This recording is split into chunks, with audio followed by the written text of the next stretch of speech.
Bypass மட்டும். ஓகேண்ணா. நடுவில் கேண்டீனுக்கு எங்கே நான் நிறுத்துறீங்க? ஒரே ஒரு வாட்டி தான் நிறுத்துறீங்களா இல்லை காலையில் எங்கேயாச்சும்? உளுந்தூர்பேட்டையில் காலையில் நிறுத்துறீங்க.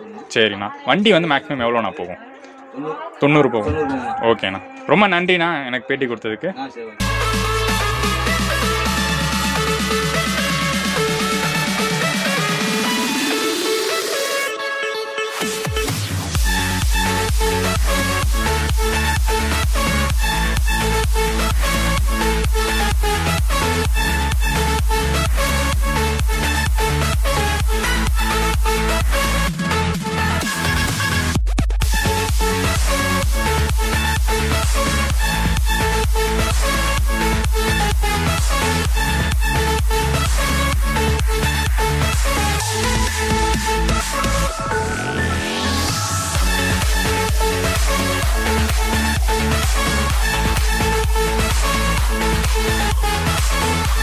இன்டீரியர்ஸில் இருக்கும் அண்ட் பிரைட் க்ரீன் கலரில் இருக்குல்ல, வெளியில் எப்படி லிவரியும் வந்து க்ரீன் கலரில் அந்த திராட்சை நிறத்தில் கொடுத்துருக்காங்களோ அதே மாதிரி தான் உள்ளேயும் ஸ்க்ரீன்ஸ்லாம் பார்த்தீங்கன்னா அதே மேட்சிங்காக கொடுத்துருக்காங்க. அண்டு நல்லா ப்ரைட்டாக இருக்குது. மேலே வெறும் டூம் டைப் லைட்டிங்ஸ் மட்டும்தான் கொடுத்துருக்காங்க, எந்த ஸ்ட்ரிப்பும் சைடில் கிடையாது. பட் இதுவே பார்த்தீங்கன்னா நல்லா ப்ரைட்டாக சூப்பராக இருக்குது. அண்ட் என்னுடைய பர்த் எது அப்படின்னு பார்த்தீங்கன்னா, நான் இன்றைக்கி புக் பண்ணியிருக்கிறது ஒரு டபுள் பர்த்து தான். இங்கே பின்னாடி இருக்கும் இந்த பர்த்து தான். ஸோ டபுள் பர்த்தில் தான் எனக்கு சீட் இருந்துச்சு, அதனால் இது புக் பண்ணியிருக்கேன். பக்கத்தில் யாராச்சும் வந்திருக்காங்களா என்னன்னு தெரியல, நானும் முன்னாடி கேட்கல. ஸோ பார்க்கலாம் நம்மளுக்கு இன்றைக்கி லக் எப்படி இருக்குன்னு பார்க்கலாம். அண்டு ஃப்ரண்ட்டில் கேபின் ரைட் நிறையா நேரத்துக்கு இந்த வாட்டி இருக்க போது. ஃபஸ்ட் நான் உங்களுக்கு பர்த்தில் உட்காந்து எல்லா ஃபெசிலிட்டிஸும் வந்து எக்ஸ்பிளைன் பண்ணிடுறேன். அண்ட் அதுக்கப்புறம் கேபின் ரைட் பற்றி உங்களுக்கு நான் சொல்கிறேன். கைஸ், இன்னொரு ஒரு இம்பார்ட்டண்ட்டான ஒரு ஹைலைட்டான ஒரு விஷயம், ஹைலைட் அப்படின்னு சொல்ல முடியாது, பட் ரொம்ப நாள் கழிச்சு இது எனக்கு வந்து ட்ரை பண்ணுறேன். BS3 இன்ஜினில் வந்து இன்றைக்கி வந்து நம்ம ட்ராவல் பண்ண போகிறோம். ரொம்ப நாள் கழித்து ஒரு ஆம்னி பஸ்ஸில் BS3 இன்ஜினில் நான் ட்ராவல் பண்ணுறேன். நம்ம நார்மலாக TNSTCலலாம் பண்ணியிருக்கோம். அந்த ஸ்டீரிங்கில் நடுவில் ப்ளூ கலர் இருக்கிறத பார்த்தே கண்டுபிடிச்சிருப்பீங்க. இது ஒரு BS3 engine, Ashok Leyland engine.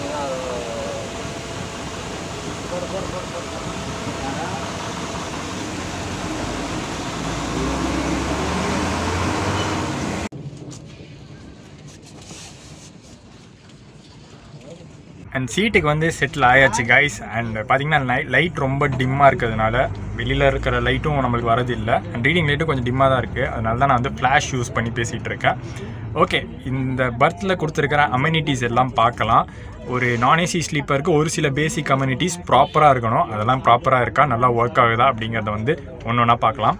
So first பார்த்தீங்கன்னா பெட் ஸ்ப்ரெட்டு நீட்டாக வாஷ் பண்ண ஒரு பெட் ஸ்ப்ரெட் போட்டிருக்காங்க, அவங்க பிராண்டிங் போட்டது. அண்டு செப்பரேட்டாக நம்மளுக்கு வந்து பில்லோஸோ பெட்ஷீட்டோ கிடையாது. பெட்ஷீட் ஆப்வியஸ்லி கிடையாது, இது ஒரு நான்-ஏசி ஸ்லீப்பர்னால. பில்லோஸ் கொடுக்கல, அதுக்கு பதிலாக வந்து எலிவேட்டட் பில்லோஸ் அப்படியே பர்த்தோடையே சேர்ந்து இருக்குது. அண்ட் பின்னாடி பார்த்திங்கன்னா ஒரு சின்ன பேக் ரெஸ்ட் மாதிரி கொடுத்துருக்காங்க. அண்ட் இங்கே வந்து உங்களோட சீட் நம்பர்ஸ் மென்ஷன் பண்ணியிருக்காங்க. ஒரு மொபைல் ஹோல்டர் இருக்குது. அண்ட் மொபைல் சார்ஜிங் பாயிண்ட் ப்ராப்பராக ஒர்க் ஆகுது, செக் பண்ணிட்டேன். அண்ட் லைட்ஸுமே பார்த்திங்கன்னா ஒர்க் ஆகுது, கொஞ்சம் டிம்மாக தான் இருக்குது, ஆனால் ப்ராப்பராக ஒர்க் ஆகுது, அதுவே ஒரு பெரிய விஷயம். இன்டீரியர்ஸ் பற்றி சொல்லும் போதே நான் ஸ்க்ரீன்ஸும் பற்றி சொல்லியிருந்தேன். க்ரீன் கலரில் மேட்சிங்காக கொடுத்துருக்காங்க. அது ஆக்சுவலி பார்த்திங்கன்னா சூப்பராகவே இருக்குது, நீங்கள் வெளில பார்த்திங்கன்னா தெரியும், நல்லா சூப்பராக இருக்குல்ல. அண்டு காலுக்கு மேலே பார்த்திங்கன்னா ஒரு லக்கேஜ் ஹோல்டரும் ஒரு வாட்டர் பாட்டில் ஹோல்டரும் கொடுத்துருக்காங்க. இந்த பர்த்தோட பெரிய ப்ளஸ் பாயிண்ட் என்ன தெரியுமா? லென்த்து தான்.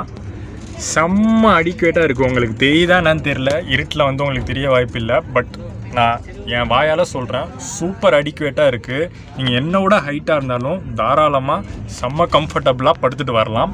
அண்ட் நான் முன்னாடியே சொன்ன மாதிரி ஒரு டபுள் பர்த் தான் நான் புக் பண்ணியிருக்கேன். அண்ட் இன்றைக்கி இந்த 2 பர்த்தும் எனக்கு தான் சொந்தம் அப்படின்னு சும்மா வாய்ப்பேச்சில் வேணால் சொல்லிக்கலாம். ஆனால் புக் பண்ணிட்டாங்க. தேனியில் பேசஞ்சர் ஏறுறாங்களா, அதனால தான் கொஞ்சம் அவசரமாக நான் எல்லாத்தையும் வந்து எக்ஸ்பிளைன் பண்ணுறேன். ஸோ தட் எல்லாத்தையும் எக்ஸ்பிளைன் பண்ணிவிட்டு நான் முன்னாடி போய் கேபினில் உட்காந்துக்கலாம்ல, அவர் வந்ததுக்கப்புறம் பேசினா கொஞ்சம் டிஸ்டர்பன்ஸாக இருக்கும்.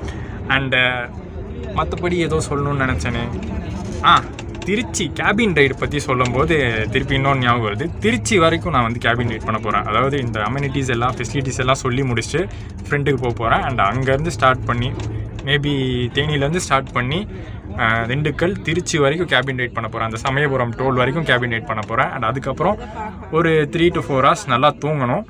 பிகாஸ் மார்னிங் வந்து ஒர்க்குக்கு போய் ஆகணும். அண்ட் ஸ்லீப் கம்ஃபர்ட், அதாவது இந்த பர்த் கம்ஃபர்ட் எப்படி இருக்கும் உங்களுக்கு சொல்லணும் இல்லையா? ஸோ கண்டிப்பாக நான் வந்து தூங்கிட்டு உங்களுக்கு வந்து மார்னிங் அதை பற்றியும் நான் சொல்லுவேன். இந்த பர்த்தோட ஃபேர் எவ்வளோ இருக்கும் அப்படின்னு நினைக்கிறீங்க? இன்றைக்கி ஒரு சண்டே நைட்டு, எல்லா பர்த்துமே ஃபுல்லு. நானே வந்து இன்றைக்கி மார்னிங் தான் புக் பண்ணனால எனக்கு டபுள் பர்த்தில் தான் கிடச்சிது. ஸோ புக் பண்ணிட்டேன். அண்ட் எவ்வளோக்கு புக் பண்ணேன் அப்படின்னு பார்த்தீங்கன்னா 800 rupeesக்கு புக் பண்ணேன். ஸ்லீப்பர் வந்து 800 rupees அண்ட் சீட்டர் வந்து, அதாவது செமி ஸ்லீப்பர் வந்து 600 rupees இருந்துச்சு. 800க்கு வந்து கண்டிப்பாக வந்து ஒரு நான் ஏசி ஸ்லீப்பர் சண்டே நைட், அதுவும் செம்ம ரஷ்ஷான ஒரு நைட்டு. இன்றைக்கி நான் சொல்லியிருந்தேன் ஆல்ரெடி எல்லாமே ஃபில் ஆகிடுச்சு அப்படின்னு. ஸோ அப்படி ஒரு ரஷ்ஷான டைமில் 800 அப்படிங்கிறது எனக்கு தெரிஞ்சு ஒரு நாமினலான ஒரு ப்ரைஸ் தான். இந்த நாமினலான ஒரு ப்ரைஸ்க்கு ஒர்த்தியாக அவங்க மெயின்டைன் பண்ணுறாங்களா அப்படின்னு பார்க்கலாம். அம்யூனிட்டிஸ், ஒரு பேசிக் அம்யூனிட்டிஸ் எல்லாமே இருக்குது. சார்ஜிங் பாயிண்ட் முக்கியமாக வேலை செய்யுது. ரீடிங் லைட்ஸ் ஓகேவாக இருக்குது. அண்ட் பர்த்து சொல்லியிருந்தேன் செம்ம லென்த்தாக கொடுத்துருக்காங்க. கம்ஃபர்ட் எப்படி இருக்குன்னு தூங்கும் போது தான் பார்க்க முடியும்.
நிறையா இருக்கு. சண்டே ஸ்பெஷல்லாம் போட்டிருக்காங்க.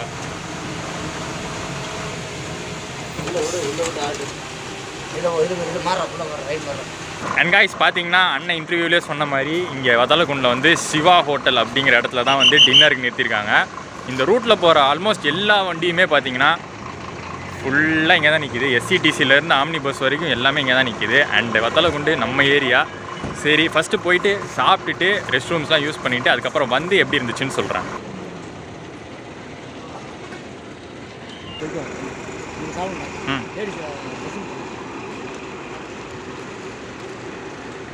சாப்பிட்டு முடிச்சாச்சு. அண்ட் ரெஸ்ட் ரூம்ஸும் யூஸ் பண்ணிட்டேன். ரெஸ்ட் ரூம்ஸ் உண்மையிலே ஹைஜீனிக்காக இருக்குது. அண்ட் சாப்பாடு செம்ம டேஸ்ட்டாக இருக்குது. அதனால தான் வந்து எல்லா பஸ்ஸும் இந்த இடத்துல நிறுத்துகிறாங்க, இன்க்ளூடிங் எஸ்சிடிசி.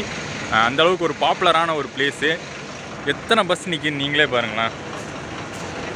ஃபுல்லாக க்ரௌட் ஆஃப் பஸ்ஸஸ் தான். எந்த ஒரு ரெஸ்ட் ஸ்டாப்லையும் நான் இவ்வளோ பார்த்தது இல்லை. ஸோ ஒரு நல்ல ரெஸ்ட் ஸ்டாப்பில் தான் நிறுத்தியிருக்காங்க. அதுக்கு ஒரு டிக் மார்க்கு கிரேப் சிட்டிக்கு. அண்டு ஸ்பீடு பற்றி நான் சொல்லி ஆகணும். அண்ணன் பிரித்து உதறாரு. அந்த தேனியில் தான் கேபின் ரைட் ஸ்டார்ட் பண்ணேன். தேனி டு பெரியகுளம் வந்து நிறையா ஸ்பீட் பிரேக்கர்ஸ் இருந்தனால ஸ்பீட் எடுக்கவே முடியல. பட் பெரியகுளம் தாண்டி நிறைய ஓவர்டேக்ஸ்லாம் மாட்டிச்சு, நீங்கள் ஆல்ரெடி பார்த்துருப்பீங்க. அண்ட் ஸ்பீடும் வந்து 90 மேக்ஸ் அப்படிங்கிறபோது அந்த 90 மேக்ஸ்லேயே ஓட்டுறாரு. மேக்ஸிமம் எவ்வளோ ஓட முடியுமோ அவ்வளோவே ஓட்டுறாரு. இன்னுமே நிறையா சூப்பர் ரைட்ஸில் இருக்க போகுது. ஏன்னா கேபின் ரைட் கண்டினியூ பண்ணி நான் சமயபுரம் டோல் வரைக்கும் பண்ண போகிறேன். ஷெட்யூல்டு டைமிங்கை பொறுத்த வரைக்கும் நாளைக்கு மார்னிங் கோயம்பேடில் 6:20 ஷெட்யூல் டைமிங் போட்டிருக்கு. அந்த ஷெட்யூல் டைமிங்க்கு ரீச் ஆகிறோமா அப்படிங்கிறதையும் நோட் பண்ணுவோம்.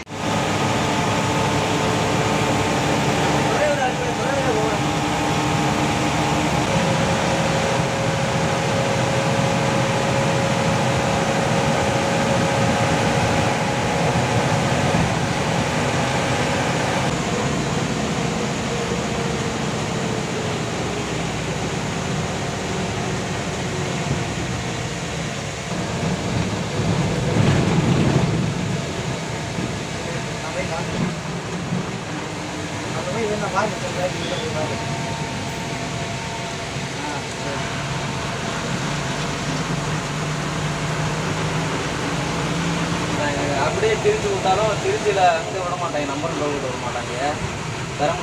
பெரம்பலூர் அரியலூர் பாகுபாடு நான் பார்த்து கூப்பிட்றேன். மனமரம்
நாங்களும் ஏரிய ஓடுவோம்ல.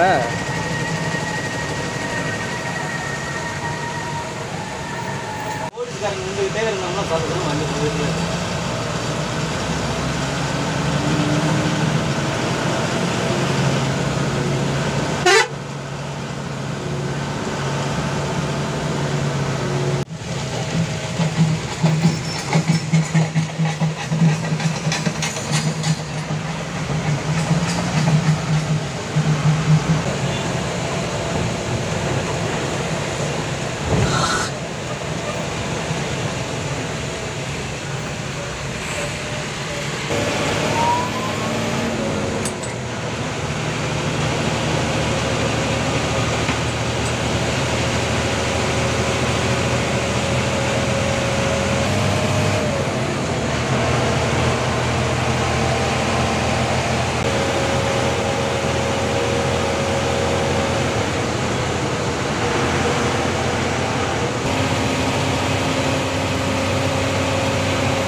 அண்ட் கைஸ் பார்த்தீங்கன்னா மார்னிங் 2:50 ஆகுது, 2:50 அண்ட் உளுந்தூர்பேட்டை கிட்ட tea and rest room break நிறுத்தியிருக்காங்க. நார்மலாக எல்லா ஆம்னி பஸ்ஸஸும் மார்னிங் எங்கே நிறுத்துவாங்களோ அப்படிப்பட்ட ஒரு ஸ்டாப்பில் தான் நிறுத்தியிருக்காங்க, நீங்கள் பார்த்துருப்பீங்க. அண்ட் நெக்ஸ்ட்டு வந்து கொஞ்சம் தூரம் கேபின் ரைட் பண்ணலாம். கொஞ்சம் தூரம், ஏன்னா எனக்கு செம தூக்கம் வருது. ஆல்ரெடி போய் ஒரு 1 hour நல்லா தூங்கினேன். இப்போ கொஞ்சம் தூரம் இந்த ரூட்டில் வந்து செகண்ட் டிரைவர் மாறுவார். அண்ணன் டிரைவிங்கில் வந்து கேபின் ரைடில் ஏதாச்சும் ஓவர்டேக்ஸ் மட்டும் தான் பார்த்துட்டு அதுக்கப்புறம் கொஞ்சம் தூரம் சென்னை போகிற வரைக்கும் தூங்கலாம் அப்படின்னு இருக்கேன்.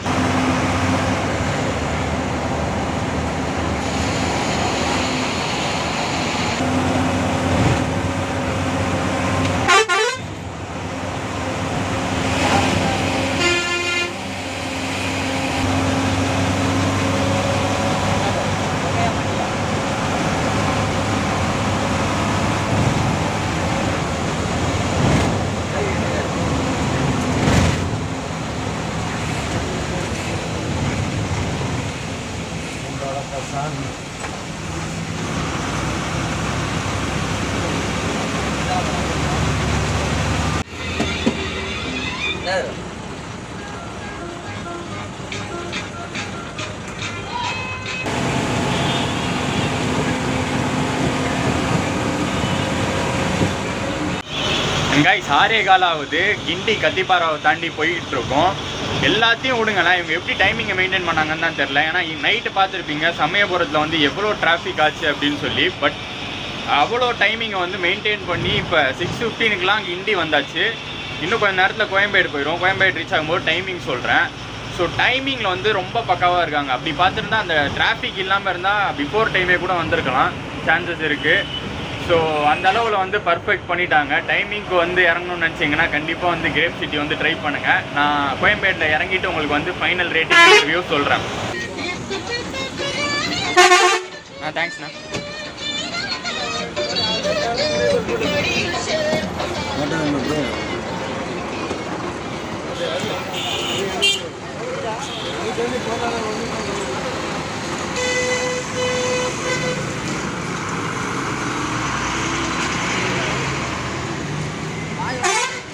நேற்று நைட் இருந்த டிராஃபிக், திருச்சி சமயபுரத்தில் இருந்த டிராஃபிக்கு 10 minutes தான் டிலே அப்படிங்கிறது தான் ஆச்சரியமே. அப்போ எந்த ஒரு டைமிங் கீப் அப் பண்ணியிருக்காங்கன்னு பாருங்கள். இந்த டிராஃபிக்லாம் இல்லாமல் இருந்திருந்தால் கண்டிப்பாக ஒரு 1/2 hour முன்னாடியே கூட வந்திருப்பாங்க, பிஃபோர் டைமே வந்திருப்பாங்க. ஸோ அந்தளவுக்கு வந்து டைமிங் வந்து ரிலையபிளாக இருக்காங்க. And also one more thing, நான் நல்லா தூங்கிட்டேன். அதனால தான் உங்களுக்கு வந்து பெருங்கலத்தூர் தாம்பரம் கூட காட்ட முடியல, டேரெக்டாக குரோம்பேடு காட்டியிருப்பேன். ஸோ நல்லா தூங்கிட்டேன். ஏன்னா நான் சொல்லியிருந்தேன் இல்லையா, லென்த்து பிரெத்தெலாம் வந்து நல்லா அகலமாக கொடுத்துருக்கனால எனக்கும் டயர்டாக இருந்துச்சு, நல்லா கம்ஃபர்டபுளாக தூங்கிட்டேன். ஸோ அந்த விதத்தில் வந்து தேனி டு சென்னை ஆர் பெரியகுளம் வத்தலகுண்டு அந்த சைட்லேருந்து நீங்கள் வரீங்கன்னா கண்டிப்பாக வந்து கிரேப் சிட்டி வந்து ட்ரை பண்ணலாம். ஒரு நல்ல நான் ஏசி சாய்ஸாக உங்களுக்கு கண்டிப்பாக இருக்கும். அண்டு ரேட்டிங், இந்த பஸ்க்கு இந்த ரிவ்யூ, இந்த ட்ராவல் ரிவ்யூவோட ரேட்டிங் என்ன அப்படின்னு பார்த்தீங்கன்னா 9.2 out of 10. ஒரு நான் ஏசி ஸ்லீப்பரில் எந்த பெருசாக எந்த குறையும் இல்லை. பேசிக்காக என்னென்னலாம் கிடைக்கணுமோ, முக்கியமாக டைமிங்கும் நல்ல தூக்கமும் கிடச்சிது. அதுவே வந்து எனக்கு சாட்டிஸ்ஃபைடு. அண்ட் அதுக்காக தான் 9.2 out of 10. அண்ட் இந்த வீடியோ பிடிச்சிருந்தா மறக்காமல் லைக் கமெண்ட் ஷேர் பண்ணிடுங்க. அண்ட் தொடர்ந்து இதே மாதிரி நிறையா ட்ராவல் வீடியோஸ் பார்க்க சப்ஸ்கிரைப் பண்ணிடுங்க. டாடா.